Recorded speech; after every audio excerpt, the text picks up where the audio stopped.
and welcome to Dynamic Diet on the Nigerian Television Authority. It's good to have you join us today, and I'm not here alone. I have with me my colleague. I am Nta.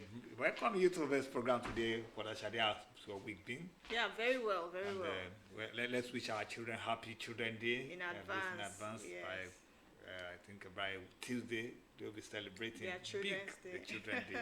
Is it our children or our Children's Day? Our Children's Day. We are children also. We are still kids because I remember then we had fun. Right. During Children's Day, we rehearsed the march past and so many other activities. I hope you have been rehearsing.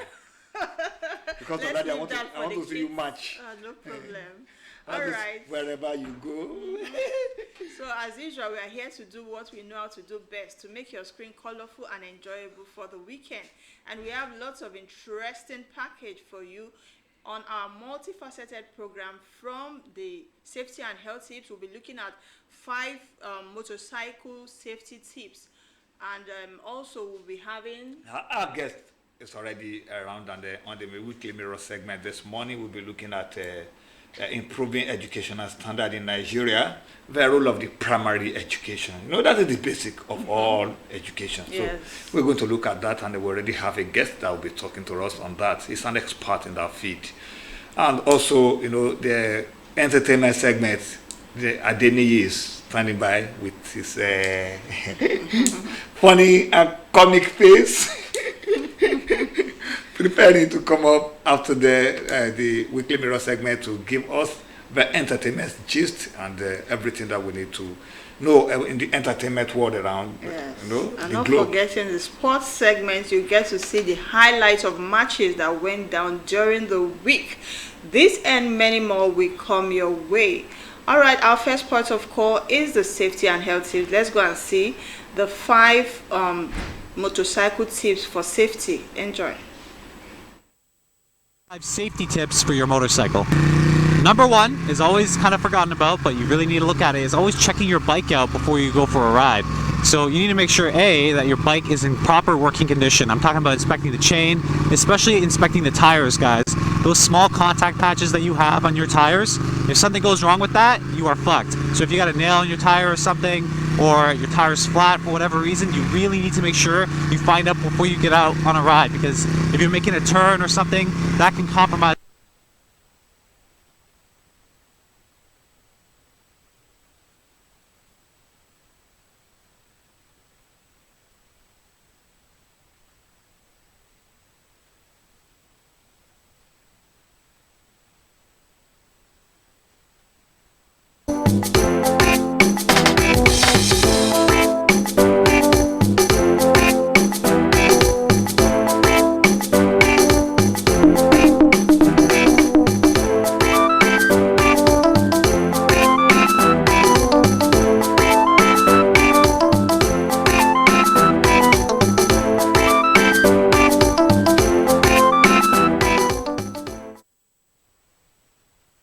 Have you ever wondered what causes cooking gas cylinders to explode?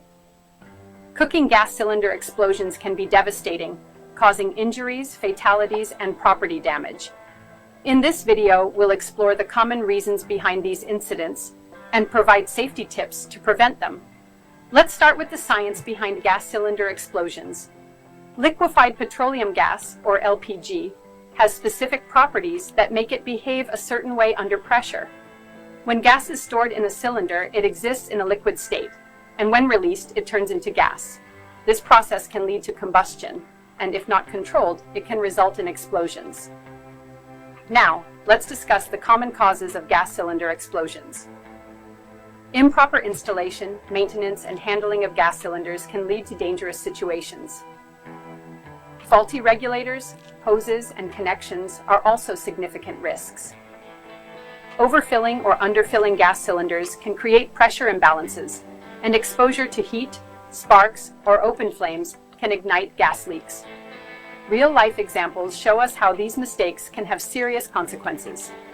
To prevent gas cylinder explosions, here are some actionable safety tips. Regularly inspect gas cylinders, regulators, and hoses for any damage or wear. Always follow proper installation, maintenance, and handling procedures. Store gas cylinders in a well-ventilated area, away from heat sources and open flames. Using a gas detector can help you detect leaks or spills early on. It's crucial to be proactive and take responsibility for gas cylinder safety. In conclusion, we've covered the key points about the dangers of cooking gas cylinders and how to prevent explosions. We encourage you to share your own experiences or tips for gas cylinder safety in the comments section.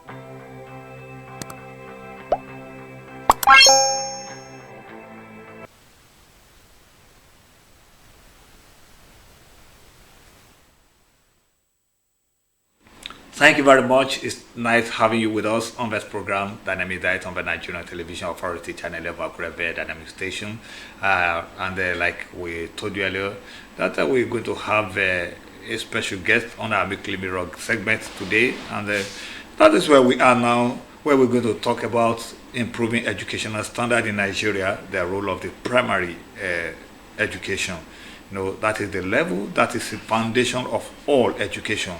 You know, the religious people will say that if the foundation be destroyed, what can the righteous do? So if education is faulty at the primary school level, then there is nothing we could do, or let me say there's little we can do to remedy it, even at the higher level of education, that's secondary or tertiary education, because whatever foundation we lay for our children is what we carry them throughout their life, you know. And that is why we're going to talk about this. And I have an expert in the house. My guest today is the Director of Quality Assurance of the Ondo State Universal Basic Education Board. He is Mr. Adesoji Okedusi. You're welcome to the program, sir. Good morning, Mr. Presenter. I'm highly honored to be here. God bless you, sir. Well, thank you very much, sir. Because I know that you're the right person to discuss this, being the one in charge of your educational quality assurance in the primary level in Ondo State. So you should be able to help us talk more about this. But let's first of all start with this. Personally, or based on your experience, based on what you have been doing so far as an educationist, what will be your personal evaluation of the standard of education in Nigeria? Thank you, Mr. Presenter. Let me start like this. Let me congratulate all Nigerian child in advance for the forthcoming Children's Day that will be coming up next Tuesday on 27th of May. Be that is May, we all know that education is the bedrock at which our national development depends on. On that note, it is very, very germane for us to take it very, very serious, the education of our younger ones. To your questions, the standard of education that is falling is debatable. While some school of thought believe that it has dropped, some says that there are a lot of new innovations that are coming up, that you cannot compare what is happening at the basic level now to what is happening in those days. A lot of new innovations, a lot of emergent issues that are being trashed at the basic level, a lot of policies that are being injected into the basic levels that make it to be worthwhile, even beyond what people were saying in the old days. Let's talk about the digitalizations of education. As we are here now, we can monitor whatever that is going on, even in SLDO. We can monitor what is going on at Cocoa, DIFA. So a lot of innovations that are coming on, even at the basic level, that you, when you view it, you say that the things are going on. And in those days, we believe that before you can access primary school level, you must get to a certain age, and that one has dropped. You must get to maybe 6 years old. Even at times, they have to measure your hand before you can access a primary school. Especially for those that are on the short stature. So at times, you see, before you can access primary school, you must get to age 10 then. So by then, they have matured mind.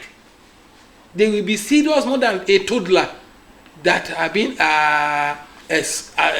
exposed to primary education, so that That is why when you are talking about the falling standard, my brother, we must be conversant to know that it is debatable. It's an issue of perception. It's an issue of perception, because a lot of new innovations, a lot of new curriculums that has coming up, that our younger ones that they have access to. Do they have access to it? So all these things are issues that we need to discuss before you can say that a level of education is dropping or not. Brother, let me use this thing. There is one thing we also need to use as our, at least maybe yardstick to measure the standard. The people will usually say that the end justifies the means. In those days that you're talking about, averagely, if you have 10 people passing through the educational system, hardly will you see one or two that will not be able to defend what they have at hand in terms of their certificates and the rest. But nowadays, you have even people that are graduates that could hardly defend what they have. People that could even hardly, at least here, English is our official language, the language with which we train, who hardly speak correct English, that even in the field that you think they have studied in, could hardly do something in it without being properly tutored. In fact, some, even the tutoring is not even working. We have the larger percentage of those people nowadays than it was in those days. So what will you say about that one? Thank you, Mr. Presenter. We all know that input process determined the output. Issue of the output depend on input and the process. Let me tell you, in those days that you are talking about, that maybe 10 were trained, maybe 9 or 10, all of them. Let's see what happened in 1954 or 55, about when there were massive enrollment. While our revered father, Awolowo, then opened up primary schools where a lot of people were even enrolled into primary school. You can see then when we have massive training, at times we still have we must have some dropouts. Unlike those days where we only have the survivor or the fittest. But nowadays we open it up to everybody to access. So there is no likely you cannot just compare it with them. And I believe that every one of us want to have access to education, which is the best thing. So, and nation have to depend on it. So you cannot compare, whereas about 100 were exposed to exam of enrollment, only 5 were admitted. Like now, whereby we access, a lot of people access even primary school education. There's bound to see a little different from that. Is that not to me personally, it is good to expose as many as possible to education because our future depend on it. But if I expose as many as possible to education, then like you mentioned the word survivor of the fittest. Every sector is about survivor of the fittest. So if you can't survive, then you find. We are not saying education is not all about you must carry certificate alone, but if it is truly survival of the fittest, then we should have the best coming out. Thank you. What I mean by that, in essence, is that they only expose very few to it. Nowadays, the more the merrier. The more we expose as many as possible to it, the merrier. Let me tell you, education is not just only for counting, reading, writing. Training of mind, at least to have a better future. Moral training. All these are embedded in education. You know, just believe in just the classroom, counting. You know, through education, we see the best, those people that are good in sports. Those people that are good in other areas. All these things, people, they are needed in the society. Therefore, we must expose as many as possible into education so that at the end of the day, we have a very good future. So I believe the way our father then exposed our people as many as possible, in fact, to me, is the best thing that happened to this country. Now, let me come to this point because it is very germane. Because even from what you're saying, I already have some of those questions I want to ask that we could at least explore more. At the primary education level, because that's our focus today, what are our basic challenges? Thank you. One of the basic challenge we have at the basic level are funding, and I say funding.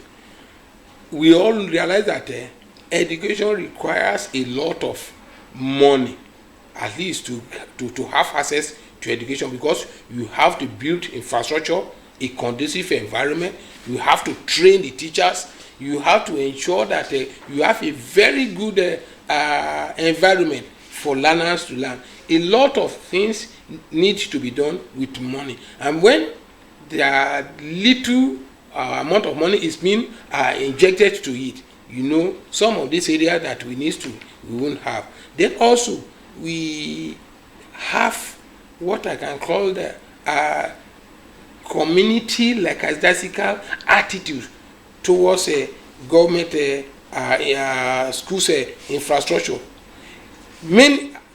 About few weeks ago, I think I wrote a memo on the issue of vandalizations on our schools building, whereby majority of our schools are being vandalized by people on the other world. I wrote a memo that we should the government should declare a state of emergency on vandalization of schools across the state, so that whosoever that is being caught vandalizing government, is a very, very great challenge we are having, even around this part of the world, that government infrastructures are being destroyed by people. We know that area is where we train, where we nurture our future. Our future depends even on whatever we lay as a foundation for this your council. When they are destroying it, they are destroying the, so it's a major challenge we are having at the basic level. That is destroying the infrastructure being put in place by the government. Let's look at you mentioned teacher quality. Yeah. Teacher quality. I'm going to take it in different perspective. Number one, the person that wants to teach. You know, I was reading something online recently that when the intelligent ones, I'm just paraphrasing on it.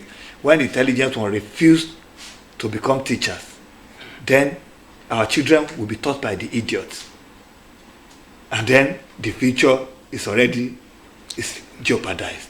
Let's look at the quality of our teachers.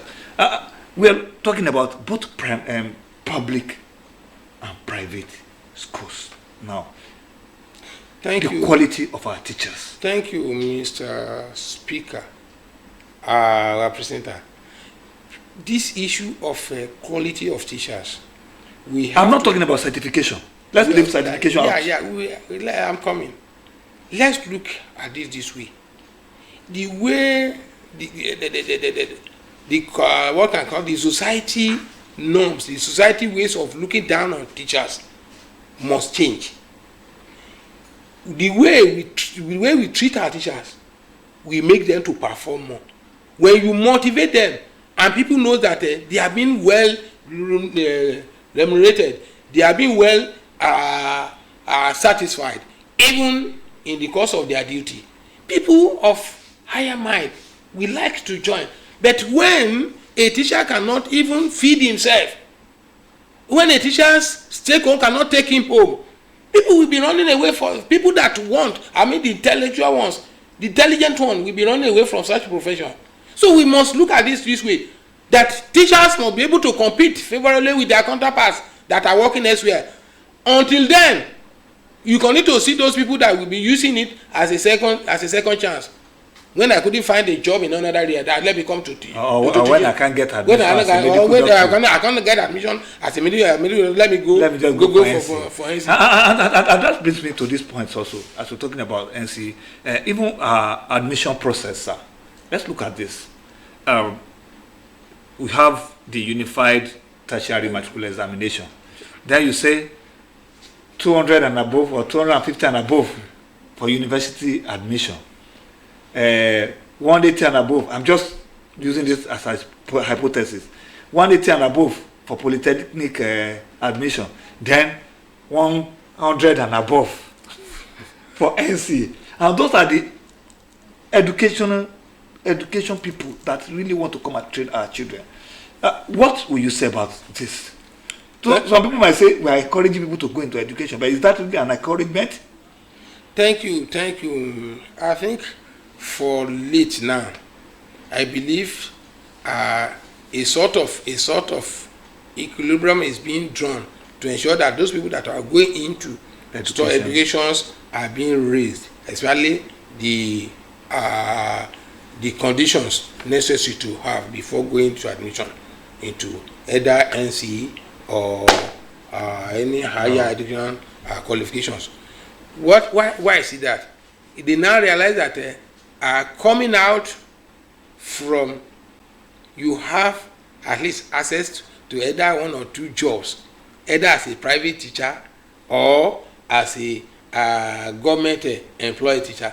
By so doing, you can see of recent people are studying education because they know that there's a limelight after they are studying, either to get teaching job at the private schools or at university or at a secondary school level or any government establishment. What am I saying here in essence is that you can see that teachers are now being professionalized. By so doing, not just anybody can just go into teaching now. Because of that, you now realize that admission into NCE and degree in education is being higher, unlike before. There are a lot of innovation, a lot of what I can call, people are now becoming more aware that there is future for them studying education than even ordinary arts or science subjects. Could this raising of bar be one of the reasons why colleges of education are being converted to university of education? I believe we continue to move higher from higher grant to higher grant. Before, grade 2 is the minimum qualification you can obtain to teach in primary school. Later, it was raised to NCE. As we go on, I believe it's a new innovations. People will continue to believe even in moving higher in whatever pedestal you have. And unlike before, hardly can you see even NC in a whole community. But when you get to any community now, you see a lot of graduates of education everywhere that are seeking for employment. You understand? So all these areas, those are the things that is happening, that is making sure that every one of us, whatever level we have, we must continue to raise ourselves so that we get the better even in whatever calling we have to find ourselves. Let's talk about our curriculum, especially at the primary level. You know, in those days we used to have just English or arithmetic, whichever name it's called. English, then mathematics or arithmetic. Then we used to have for those of us in the southwest, Yoruba, then general paper. Those were the 4 basic subjects we were doing there. Inside general paper, they might say today physical education, tomorrow this or that, but everything is general paper combined together. Now all those subjects have been unbundled, especially general paper has been unbundled. To some people, we are looking at, is it not giving too much burden on a primary school student having 12, 13 subjects to do? To some, it is an innovation for higher standard. What will you say about this as it affects our standard of education at the primary school level? Thank you. I think I've mentioned it in the course of this interview that it depends on individual. On the issue of standard, it depends on individual. Nowadays, like I said, there are a lot of innovations on issue of curriculum. Curriculum is not just static, it is dynamic. So whenever we are talking about curriculum, you cannot just be static, that is, this is how it has to be. When we have some emergent issues, we have to embed it into the curriculum.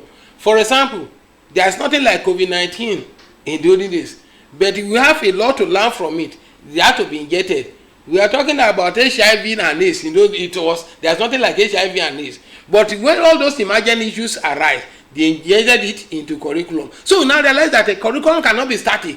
It is very, very dynamic. So whenever they are now injecting new innovations, people believe that no, we cannot just be static and remain in one place or remain, like you said. We have a social. In those days, we have civic education, social study. All these things are being merged into a subject now. We have civic education, social study, even another subject. You understand? Being merged together, even to be called so to be called another subject. What am I saying? You have a basic science, technology, 1, 2, 3, 4. We have a lot of new innovations, that will make it very, very possible for learners to learn new things, new innovations, things that will make them even to be better person in future. That is why you see that a curriculum cannot just stay in one place. It has to be continued to be reviewed, at least to meet the present yearning of the society. Now, this point, sir, because this one concerns you directly. Issue of regulation and control. We have proliferation of schools, especially in the private sector, everywhere. Some using only one room, some using uncompleted buildings, and the rest.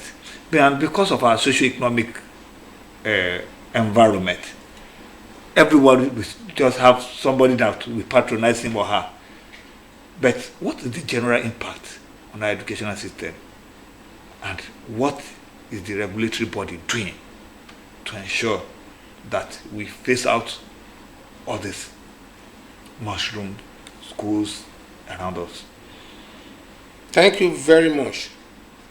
On the issue of proliferations of private schools, substandard private schools, to me, we must ensure, or we must face it out.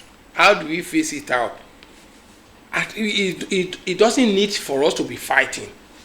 Ensuring that the public primary schools are being patronized by our people. This a lot of perception that my children is going to private school, either being it mushroom or not. We need to continue to sensitize our people. You understand? People's perception that they are just to be making younger, that my word is going to private school. That is why you now realize that even public schools behind their door, where we have a qualified teachers, they find it difficult to enroll their word there. I was even discussing with one of my neighbor 3 days ago. He was looking for money.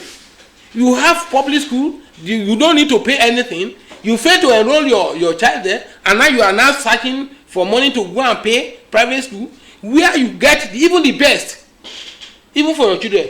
I have to advise him, you better go and enroll your children into public schools. For you, the way you are now running a scatter looking for money, to me, you don't need it. Go to Irodier, our public primary school. It can compete. So all these EU, some of us, our perception that Omomin Losi private school. That is why you now find that everybody also, when you are in private school, you have to buy the bag, you have to put on the kit, everything. But when in the public school, you not anything. You just dump even children over there. So all these issues, to me, our parents need to be sensitized. That is why we have a department at the basic level, social mobilization, mobilizing our people. Don't waste your money. Even going to all these private schools, we have our public schools there at very, very close to you. Enroll your children there. But let me talk about, because it is how you call your thing that people will help you to call it. You're talking about public school. It's easy to come on air and say, enroll your words in the public school. Very good. I love the job you're doing. You are at least trying to give us enlightenment about public schools. But let's look at this issue of commitment and monitoring at public school. You know, commitment on the part of the staffers, monitoring to ensure that the right, it's not about just come write on the board and go alone. Monitoring of the process, monitoring of the children, monitoring of the welfare of the children, everything is encompassed in what many parents look out for. Thank you, Mr. Presenter. That's my area of specialization. That is monitoring of schools. For your information, we are out there in about 6 local governments now. My officers are out there to monitor and evaluate. We call it continuous quality assurance, whereby we monitor all the activities that is going on in schools. Being you outcome for learners, being you all the quality of provisions, even the leadership and management, they are out there to monitor. People will continue to have some perspective that they don't know. When you are not there, at times, you don't know what is going on. I'm telling you, we are out there to monitor our teachers, to ensure that they do the needful. They ensure that they give what they prepare. Not just anything, we see the standard. Even we monitor the exam period, when we compare their exam questions, even to the curriculum, so that whether they are in line, all these things are going on, even our public primary schools. I'm telling you this, that we monitor, like I told you about outcome for learners. We monitor their achievement and standard. We monitor their participation in classes. We monitor the environment. We monitor the teaching and learning. We monitor even the curriculum. We monitor all aspects of the educational system, even the environment, the building. All these things are there. Before the intervention, they have to look at our report to ensure that are they doing all these things. We give the pictorial picture. We give our report. It is true then. UBEC and SUBEB, we collaborate to check our report and know the schools that need urgent intervention. These are going on everywhere. That is why you can see across the whole state now. Go to every local government. Our contractors are there, renovating schools. Even I'm telling you, Ondo State is one of the best states that is doing well in terms of UBEC programs. Renovation, training of teachers. We have a lot of teachers that have been trained now. Since about 3 or 4, 5 weeks ago, we've been on selecting teachers, train them in the modern trends of our educational system. So all these things, issues are going on in the public school. All what we need to do is our people to assess it for their own good, to assess it. All this go and obtain loan to pay private schools. It's no more fashionable. People should look at it so that they can have a lot of money in their pocket. They don't need to go to private school. What time is not aside, but let me ask, what do you think we can do now? Because we are saying we are doing so much at the primary level. Ondo State is doing it so, but we cannot talk about many other states. How can we ensure that we do the right thing at the primary level, so that this will help our standard? You know, once we can, like I said at the beginning of this program, that the biblical saying, if the foundation be destroyed, what can the righteous do? If the foundation at the primary level is destroyed, if you see most children doing well today, go and check the primary school they went to. Yeah. Thank you. I think a lot has to be done. As far as I'm concerned, one, there should be more investment into primary school. Government cannot do it alone. More should be invested into public primary school, more than what we are doing now, because that's the bedrock. That's the foundation. You cannot build something on nothing. You cannot build skyscrapers on shady foundation. So we have to invest more. Also, we have to train quality teachers to give the best. We have to train our teachers more, so that they have to give more even to what they are doing, so that at the end of the day, we have a better future. We are in the classroom, those people that we are seeing in the classroom, doctors, lawyers, even people that will raise the innovation of this country, in the field, they are staying there. So those people that to train them, we need to train them more so that they have to give the best. Also, we need that community participation. Our community should gather to ensure that they participate more.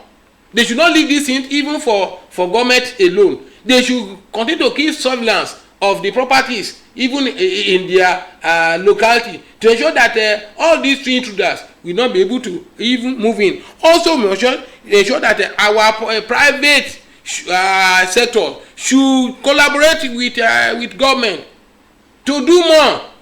We need more monitoring. We need vehicles to move to the hinterland. We need boat at least to monitor all our schools in the riverine areas. All these things requires money. Let partner together to ensure that we give the best for our future, because we are laying even a good future when we are doing all these things even for our younger ones, so that in the near future we continue to see the best even among our people. Well, on a final note, I want to thank you for being here today, and I know that when we invite you next, you oblige our invitation. Thank you, Mr. President, for inviting me. I'm at your service at any point in time. When you find it to invite, you have opportunity to invite me, I'll be here at least to oblige to your request. It's been wonderful having my guest with us on the Weekly Mirror segment of the Dynamic Diet Vs Money. My guest has been the Director of Quality Assurance of the Ondo State Universal Basic Education Board, Mr. Adesoji Okediji. And he's been talking about Okedusi, it's Mr. Adesoji Okedusi. And he's been talking about improving educational standards in Nigeria, the role of the primary education.